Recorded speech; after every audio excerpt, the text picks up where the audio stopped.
GLK Production meluncurkan produk baru yaitu behind the scene dari produksi sendiri, yaitu layar lebar yang berjudul Trah 7.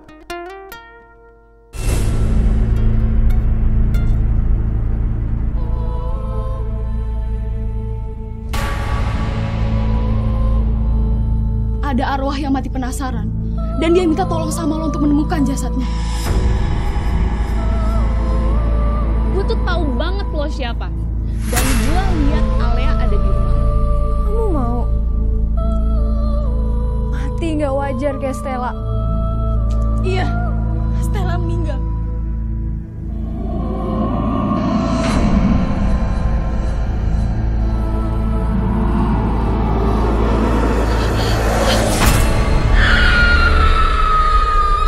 Dan gue lebih yakin semua tafsiran yang ada dalam itu bakal menjadi kenyataan.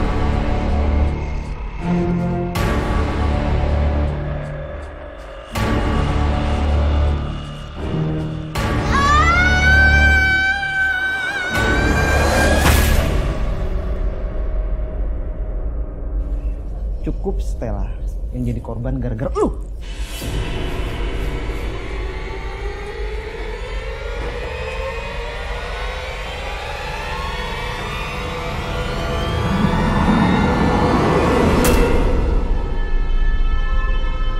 Ada suatu daerah yang kaya akan artefak dan benda bersejarah. Kita diajak riset sama timnya Alea. Sebaiknya Nak Niko tidak harus pergi. Kamu jangan cari Alea. Nanti Alea yang akan menunggu. 7 turunanmu jadi pengikutmu, Karyono. Keluar kamu, Karyono!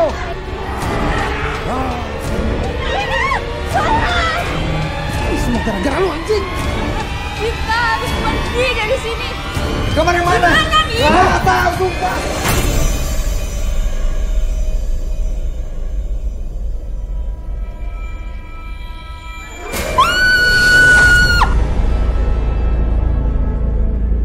Akhirnya kamu datang.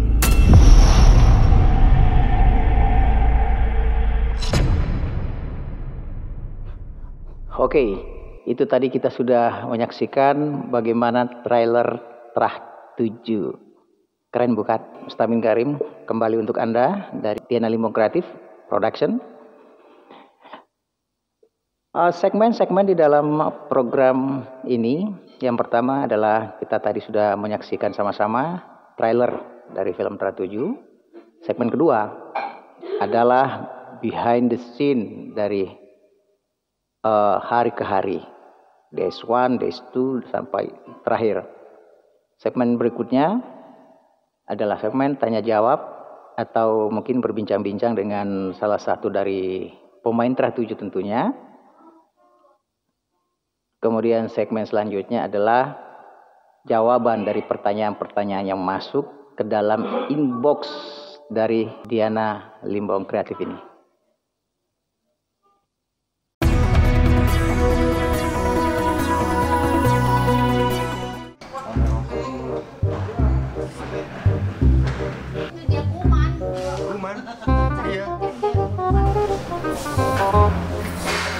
Udah belum?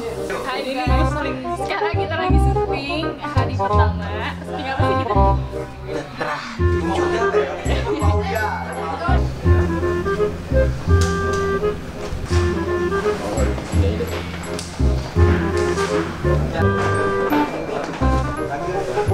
Siap.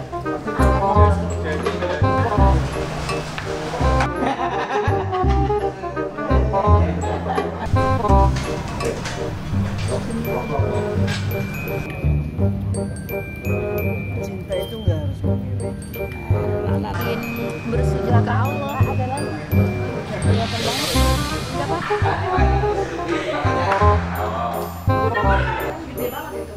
Kebanyakan mikir ya. Nah, iya kan?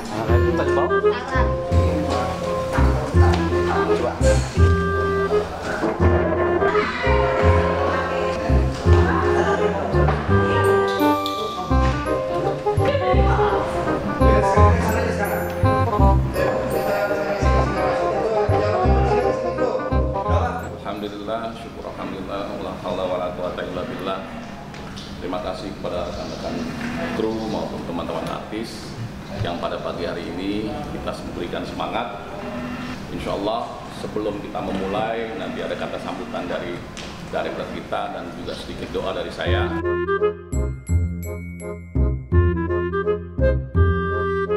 Allahumma nas'aluka salamatan fi dunya wal akhirah wa ziyatan bil jasadi wa ziyatan fil ilmi wa ulatan fi rizqi wa ulatan bil maut. Ya Allah ya Rahmanir Rahim, berilah kemudahan dan kelancaran dalam pekerjaan ini ya Allah.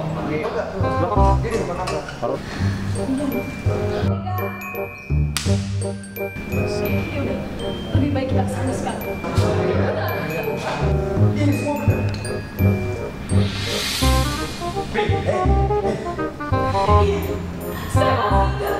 Sehingga dia sendiri waktu dia kesini ikutin dia. Dia ada dialog sini. Nah, balik. Balik dong.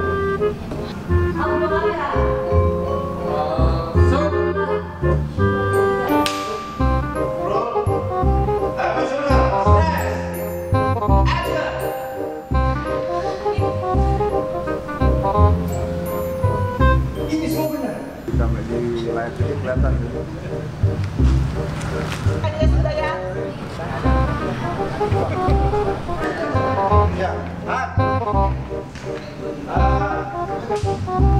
Ya, bro. Action.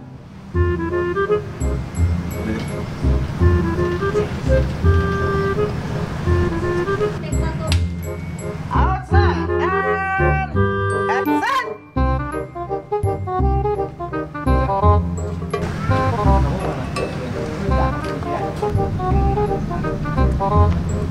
Itu depan pagar siapa tuh?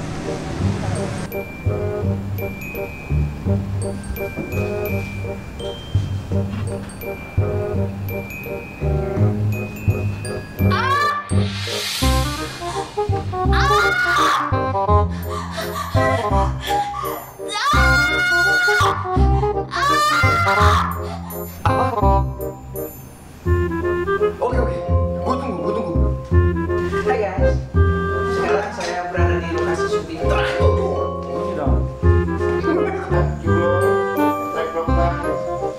Action. Ayo ikut.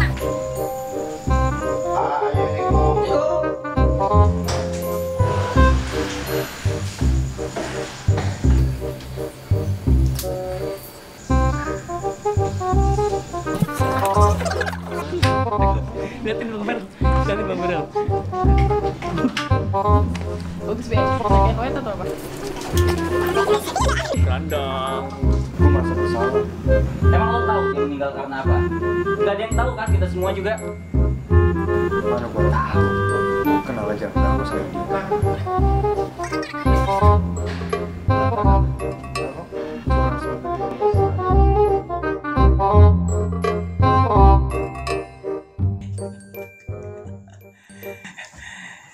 Oke, itulah tadi kita sudah menyaksikan bagaimana hari pertama atau syuting days yang pertama dari pelaksanaan produksi film Terah 7. Cukup seru bukan? Ya ada kelucuannya, serunya juga iya, tapi kekeluargaannya alhamdulillah terjalin. Oke, tadi segmen yang tadi udah berlalu. Sekarang kita masuk ke segmen berikutnya, yaitu segmen bincang-bincang dengan salah satu pemain dari Terah 7.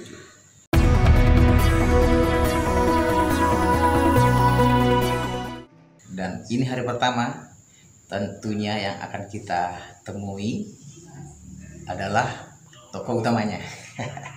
Siapa dia? Dia adalah Kevin Thorsten. Teman-teman nanti akan mengetahui siapa sebenarnya beliau dan tokoh apa yang diperankan di dalam film Terah 7-nya. Oke, saya akan coba menghubungi beliau.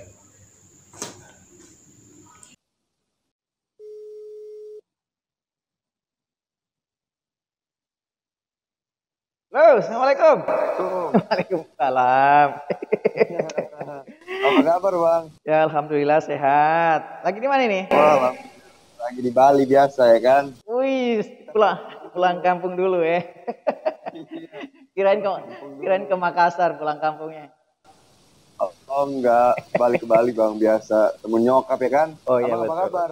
Alhamdulillah baik. Nah ini gini Vin, kita kan pingin lebih memperkenalkan Trah 7 kepada masyarakat nih. Makanya saya membuat satu program nih buat DLK ya, membuat behind the scene. Oke, behind the scene ya? Ya betul-betul. Jadi ya membahas day per day gitu ya. Jadi satu episode satu hari. Nah salah satu gimana bang? Satu Putus-putus bang? Putus-putus ya. Yang penting kan secara batinnya tidak putus-putus ya. Betul. Oke, ini program baru lah kita untuk DLK kreatif ya. DLK kreatif ini yaitu untuk behind the scene Trah 7 yang kita akan perkenalkan ke masyarakat bahwa kita punya produksi film layar lebar berjudul Trah 7. Oke. Nah, salah satu segmen dari itu adalah ya kita bincang-bincang lah ya antara kru dan pemain.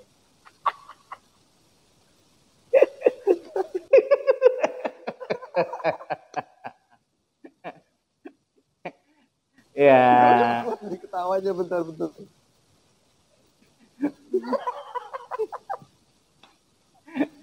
Oke, lanjut. Kayaknya di Bali ada peristiwa lucu kayaknya di ini ya. Biasa kalau di sini ya kan orang bule-bulenya lagi aneh-aneh semua ya kan. Jadi gimana? Gini Vin, mungkin ya pemirsa ingin tahu, barangkali juga bukan mungkin tapi memang mau tahu gitu loh. Nah, Kevin di sini mungkin bisa memperkenalkan lebih dalam lah namanya siapa, karena soalnya nih nama bokap lu nih bingung banget gua nyebutinnya, keseleo lidah gua kalau ngomongin. Nama bokap. Iya betul. Sama plus itu sama apa tuh? Tokoh lo di Trah 7 bagaimana, terus ya suasana suka dukanya waktu di lokasi, dan mungkin ada sesuatu peristiwa yang bisa berbagi ke teman-teman gitu loh, kelucuan kah atau kesedihan kah atau apa. Kira-kira gitu. Oke. Dah pertanyaan pertama nama bokap ya. Ya agak susah sih kalau nama bokap ya. Nah dia tuh namanya dari sebenarnya bahasa Swedia, dari kalimat-kalimat orang Swedia, Torsten. Nah nama Kevin itu dari nyokap karena doi suka sama Kevin Costner dulu. Jadi nyokap namain Kevin, terus Torsten nama bokap. Ya mirip-mirip ya, kayak iya. Dan mirip-mirip Kevin Costner sama Kevin Thorsten gitu. Belum bisa ngomongin gue. Ya, mirip-mirip ya. rezekinya aja mungkin beda. Iya, tapi mudah-mudahan sih nextnya bisa sama lah ya. Mudah-mudahan nextnya rezekinya bisa sama. Kan udah jadi tokoh utama di Trah 7. Oh, benar. Ya pertanyaan kedua tadi apa bang? Pertanyaan kedua, di sini lu berperan sebagai siapa? Gitu. Terus yang kedua ya, yang ketiga nanti lu bisa ceritain suka duka lo pada saat syuting atau gimana lah gitu kira-kira. Oke, buat pertanyaan kedua,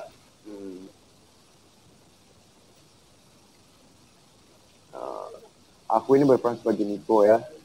Nico ini orangnya kalem, cuek, tapi di satu sisi ada satu momen yang dia kehantam oleh sebuah mimpi. Nah mimpinya ini yang bikin dia kayak kalang kabut. Mimpinya ini kayak bikin dia kalang kabut. Oh. Ini antar dulu, ngomong-ngomong ramai sekali di sana, ini lagi ada pesta di Bali apa gimana nih? Apa kredit sekali di tempat di Bali, kredit banget ini kayaknya ada pesta ya, bagaimana? Iya biasa di Bali lagi Iya, benar-benar. Nggak biasa ya kan, apa namanya. Aduh, jaringannya bang, jaringannya parah banget. Ya, gitulah makanya putus-putusnya gak putus. Tapi masih oke sih, masih oke.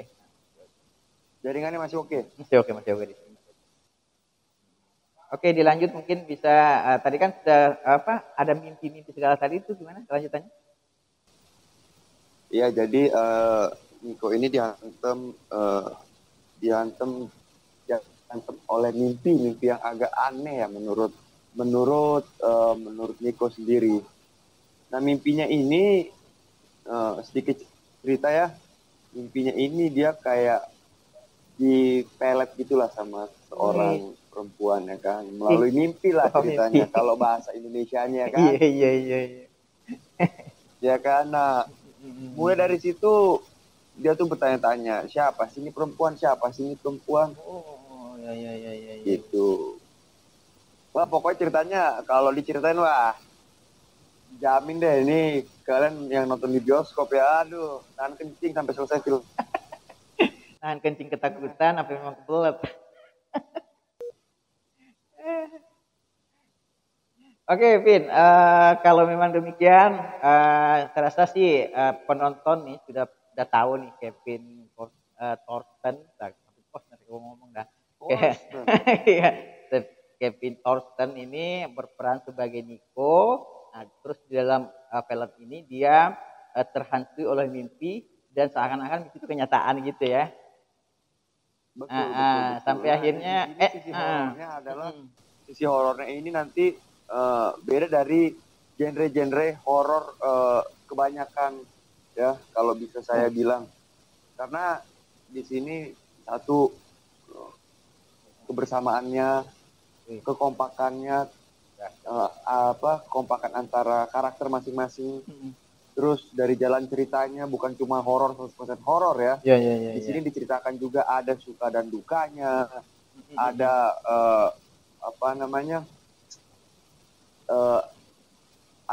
ada nilai persahabatan yang tinggi di sini. Nilai persahabatan yang tinggi. Pengorbanan demi pengorbanan. Wah, pokoknya ini menurut saya Trans 7 ini komplit gitu loh. Saya dikemas dikemas di segala sisi tuh komplit. Nah, ini ibaratnya makan nasi tuh ada sambelnya ini. Jadi, waduh, oke punya ya kan. Semua ada, bukan cuma horor. Kalau bisa dibilangnya kan bang, bukan cuma horor. Nilai-nilai etikanya pun ada di situ. Edukasinya ada ya. Pun ada. Iya. Edukasi ada. Wah, keren banget ya. Oke. Kebersamaannya ada. Wah, apalagi mungkin ya tangis-menangis pun ada. Dramanya di situ kuat. Bukan cuma hanya sekedar film setan kebanyakan. Cuma ini film hantu yang kita kemas secara modern gitu. Modern ya. Wait. Dahsyat. Ini kan dari segi filmnya ya, dari segi filmnya bagaimana cerita film ini berlangsung. Nah, dari Kevin sendiri tentang situasi dan kondisi di lapangan pada saat syuting itu gimana? Krunya, terus hubungannya kru dengan pemain, begitu pula sebaliknya bagaimana? Ada kisah tertentu nggak ya kira-kira yang lebih? Kalau aku pribadi ya bang, tidak menemukan kesulitan untuk beradaptasi dengan pemainnya ya, karena pemainnya juga semuanya sudah kalau menurut aku pemainnya hebat, pemainnya keren-keren, pemainnya itu enak diajak untuk diskusi, krunya semua tim itu kompak ya kalau menurut aku ya. Kita kerjanya jadi nggak kerja gitu loh. Iya. Kalau menurut aku pribadi ya enaknya adalah kita tuh fun bang, kita kerja fun. Jadi lebih menjual karena dari teman-teman, dari sutradara, ya dari ibu produsernya juga itu benar-benar ngasih saya kepercayaan dan ngasih saya power gitu loh untuk untuk bisa syuting ini. Jadi makanya saya berani totalitas karena dari timnya, tim sutradaraan, semua lah itu benar-benar profesional kalau menurut saya. Secara profesional. Ya, berarti dari segi filmnya juga cukup edukatif, terus ada beberapa muatan-muatan, ya istilahnya pembelajaran di situ, terus juga kegiatan di lapangan pada saat syuting juga enjoy. Ya, ini dahsyat sekali film ini. Nah, oke, Vin, durasi, ya kan? Iya. Abang ada durasinya juga ya ternyata nih. Ada durasinya juga, ada. Biar seperti kayak banyak yang mau diomongin ya kan. Udah kangen ya kan, gila Jakarta Bali coy. Makanya gini, nanti kapan-kapan gue bisa ke Bali juga bareng sama lo, maka ya kan mudah-mudahan semuanya sukses, Kevin sukses, amin. Saya juga sukses, DLK Diana Limbong Kreatif juga sukses, dan semua program-programnya bisa jadi tontonan semua masyarakat Indonesia maupun dunia. Nah, secara begitu, terima kasih Vin atas kesempatannya hari ini. Oke. Ya, oke, salam buat keluarga. Oke, ya. Terima kasih sama keluarga yang di sana ya. Juga buat keluarga semua, Bang. Oke, sama-sama. Salam buat keluarga DLK. Oke, siap. Siap. Salam ya. Ibu Diana. Siap. Salam. Ya, assalamualaikum. Itulah tadi Kevin Thorsen, ya. Tadi sudah tahu tokohnya sebagai siapa dan karakternya juga seperti apa. Oke. Setelah segmen bincang-bincang tadi, kita masuk ke dalam segmen jawaban dari pertanyaan inbox.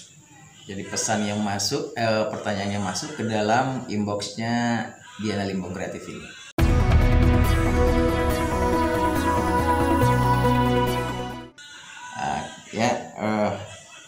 Coba orangnya siapa? Nah, ini namanya Sandi. Sandi ini dari Pengalang. Wis, lumayan jauh ya. Pertanyaannya adalah, langkah-langkah apa sih yang dilakukan kalau kita membuat sebuah film? Oke.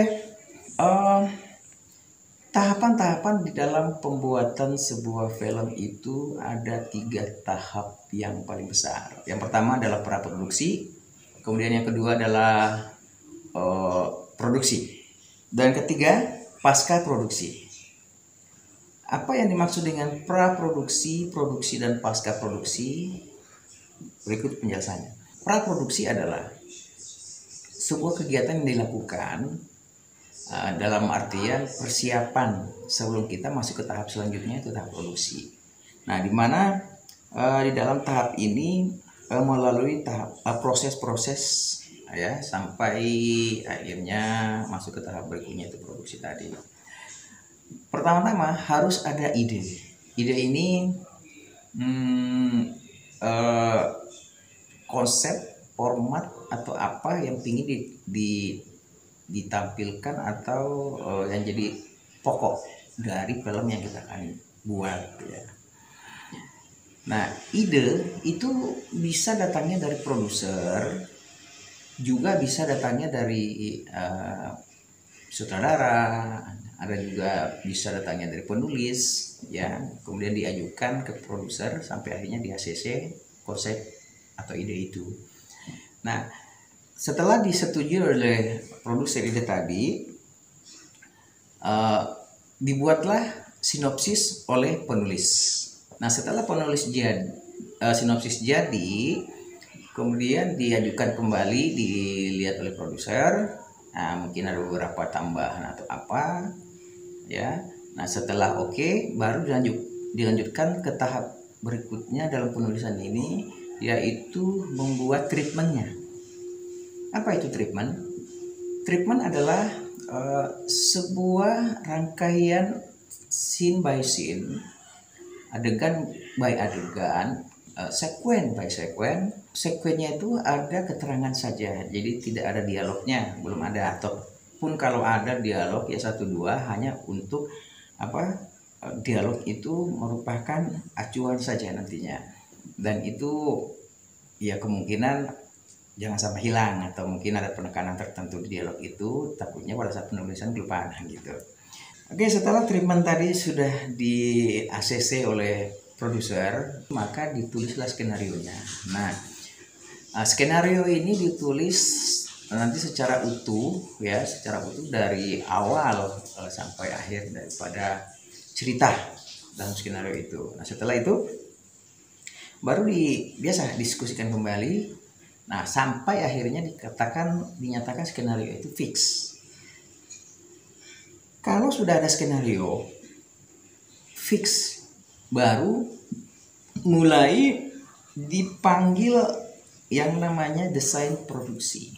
Nah, desain produksi ini bertugas untuk membedah berdasarkan skenario, budgeting, kemudian kru, pemain, terus dana pada saat produksi, dan dari awal mulai dari pra produksi sampai dengan pasca produksi, bahkan sampai penjualan film itu sudah dihitung oleh desain produksi tadi.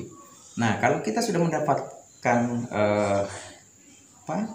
hasil finishing dari pembuatan budgeting produksi tersebut, baru dipanggil pimpinan produksi, yang biasa kita istilahkan kalau di film itu adalah pimpro ya. Nah, pimpro inilah nanti yang akan memanggil baik itu kru maupun pemain untuk istilahnya mengeksekusi skenario ini untuk menjadi sebuah film. Nah, berdasarkan budgeting yang dibuat oleh desain produksi tadi, Pimpro melakukan negosiasi dengan kru-kru. Nah, maka dipanggillah kru itu, departemen masing-masing kru itu, misalnya departemen sutradara terdiri dari apa aja. Nanti sutradaranya itu sendiri akan menentukan siapa krunya. Terus art director, terus caster mungkin ya, karena dulu sih belum ada yang namanya, sepengetahuan saya belum ada yang namanya casting director. Yang saya pelajari dulu nggak ada, karena dan di lapangan pun kita dulu adalah yang melakukan caster itu adalah tim penyutradaraan, ya kan, untuk melakukan casting. Nah, dari situ hasil-hasil dari castingan tadi diseleksi sampai akhirnya mendapatkan pemain-pemain yang memang betul-betul dibutuhkan di dalam pembuatan film itu sesuai dengan karakter masing-masing. Nah, oke. Lanjut ke kru tadi. Setelah deal negosiasinya dengan pimpinan produksi, maka mereka dibagikan skenario sesuai dengan departemennya masing-masing. Nah, langkah selanjutnya adalah masing-masing departemen ini membedah skenario sesuai dengan jobdesknya. Nah, misalnya sutradara akan membedah mulai scene by scene-nya juga, kira-kira pengadeganan apa yang akan dilakukan di situ, bekerja sama dengan astradanya ya, asistennya maksudnya. Asistennya di sini ya, kalau misalnya dia adalah asisten kedua atau scheduling, ya dia akan menschedulkan dari scene-scene yang ada ya. Nah, terus secara detail dari tugas-tugas masing-masing profesi ini silahkan di inbox saja, nanti saya akan mencoba untuk menjawab ya. Oke, lanjut dari itu, setelah masing-masing sudah membreakdown ya. Nah, di sini beberapa bagian sudah bisa menjalankan profesinya seperti caster tadi udah ya, dia membreakdown juga, mempelajari karakter-karakternya, berkonsultasi dengan sutradara karakter apa yang dibutuhkan di dalam cerita itu. Nah, sampai akhirnya caster itu mendapatkan pemain-pemain yang dibutuhkan seperti yang saya bilang tadi. Nah, terus di bagian artistik ya, bagian artistik di sini terdiri dari ada namanya art director atau bosnya sendiri, direkturnya sendiri di bagian art, terus ada set builder, terus ada property man. Nah, Ini perlu diketahui bahwa dalam departemen art itu sebenarnya ada yang namanya makeup kostum itu bagian dari art sebenarnya, tapi nggak tahu ada peristiwa apa di Indonesia tiba-tiba ini misah, ya. Jadi makeup kostum tersendiri, ya masing-masing punya bos, ya kan. Nah itu nggak tahu, tapi kalau secara bakunya sih dari tahun 90-nya saya tahu ya, saya pelajari dulu itu ya masuk dalam makeup kostum itu masuk dalam bagian daripada departemen artistik. Nah oke. Nah apa yang dilakukan oleh mereka adalah memberi itu sesuai dengan tugasnya tadi, misalnya kostum, continuity-nya apa, ya kan, terus dia mulai memberikan mungkin ya tanya jawab dengan saudara otomatis mengenai konsep kostum yang diinginkan, si A, si B, pemain A, si pemain B ini mau kostumnya bagaimana, ya kan, pada situasi tertentu itu. Nah begitu pula make up, ya sama, dan begitu pula yang sebenarnya departemen lain juga melakukan hal yang sama, termasuk set builder, dia mereka dulu lah kira-kira kebutuhannya apa nanti untuk membuat sebuah scene adegan, lokasinya bagaimana, ya, apakah perlu ada tambahan apa atau memang mungkin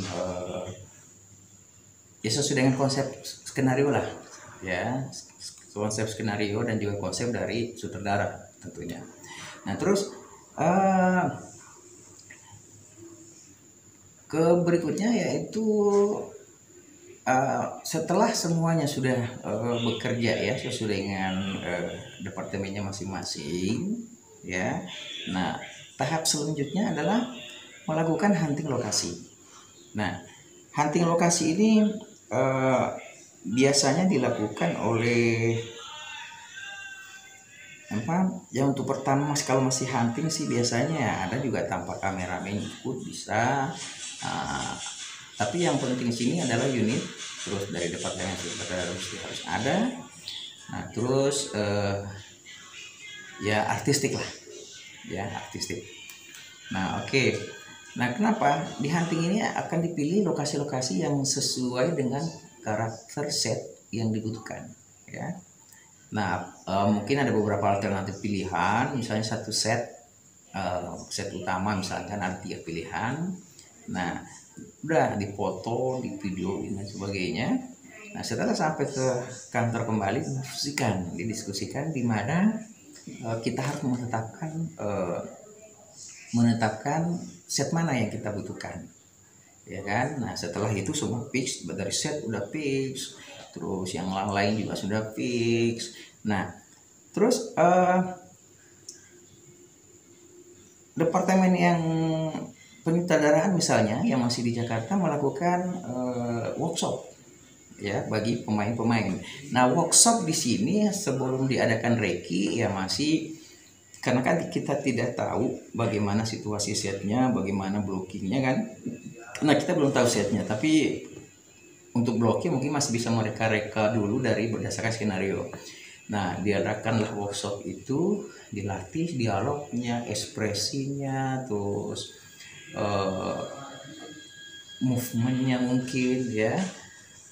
Nah di situ mungkin juga masalah penempatan angle mungkin juga sudah bisa ada pandangan-pandangan apa gitu, ya. Nah setelah semuanya udah dihafal, udah oke, udah dan sebagainya, nah baru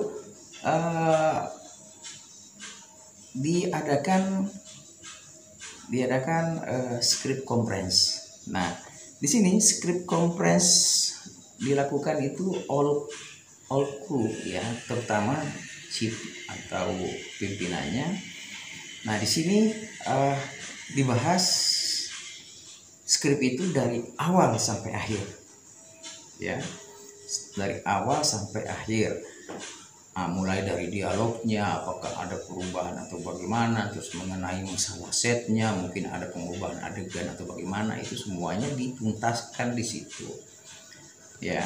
Nah misalkan kalau ada opsi, barangkali opsi A, opsi B, atau opsi C barangkali, ya, atau pilihan itu harus berakhir di script compress. Karena kenapa? Harus ditetapkan yang mana yang kita harus pilih. Karena itu akan menjadi patokan dari semua kru ya untuk bekerja nantinya. Jangan sampai script compress kita sudah tutup, kita sudah masing-masing melakukan tugasnya ya semua sampai sebelum syuting. Nah tiba-tiba ada perubahan ya kan, bahaya. Karena kenapa? Pasti tidak akan bisa sempurna produksinya nanti ya kan. Jangan sampai kita lagi produksi tiba-tiba minta apa minta itu ya, padahal tidak ada di dalam perencanaan. Nah ingat, semua perencanaan itu kan sudah dibikin anggarannya ya. Sebelum tadi tim pro dipanggil itu kan dibikin dulu anggaran itu. Nah setelah semuanya udah selesai, sudah tidak ada lagi pokoknya yang namanya di praproduksi itu kebutuhannya, baik propertinya, artnya, terus pengadeganannya ya kan. Nah baru terakhir workshop yang terakhir adalah mempraktekkan ya. Kalau bahasa broadcastingnya sih kalau bahasa broadcastingnya itu rehearsal, clean rehearsal ya kan. Jadi latihan terakhir lah. Nah di latihan terakhir ini karena kita sudah reiki, dan di mana dalam reiki itu adalah penempatan angle, penempatan blocking pemain, juga blocking kamera, movementnya dan sebagainya, movement kamera itu. Nah itu sudah harus kita ketahui sama-sama. Nah itu tadi dilatihkan sesuai dengan ini. Nah di script compress juga semua kru harus tahu tentang hasil reiki tadi, termasuk angle, termasuk apa aja, supaya nanti pada saat di lapangan sudah tidak lagi nanya-nanya ya kan, ini angle kemana, ini apa yang kemana ya kan, apa yang harus disiapin, apa yang enggak lagi. Karena apa? Kita matang di praproduksi, produksi itu tidak ada apa-apanya ya, kecuali terjadi post mayor ya, apa namanya lah, kalau sesuatu hal yang kita tidak sangka-sangka. Oke, baik, kalau ada ketinggalan bisa dipertanyaan, mungkin ada yang merasa ketinggalan atau apa gitu ya, bisa ditanyakan langsung aja di di kolom komentar lah ya untuk channel ini. Nah, oke, terima kasih untuk day one behind the scene hari pertama ini. Assalamualaikum warahmatullahi wabarakatuh.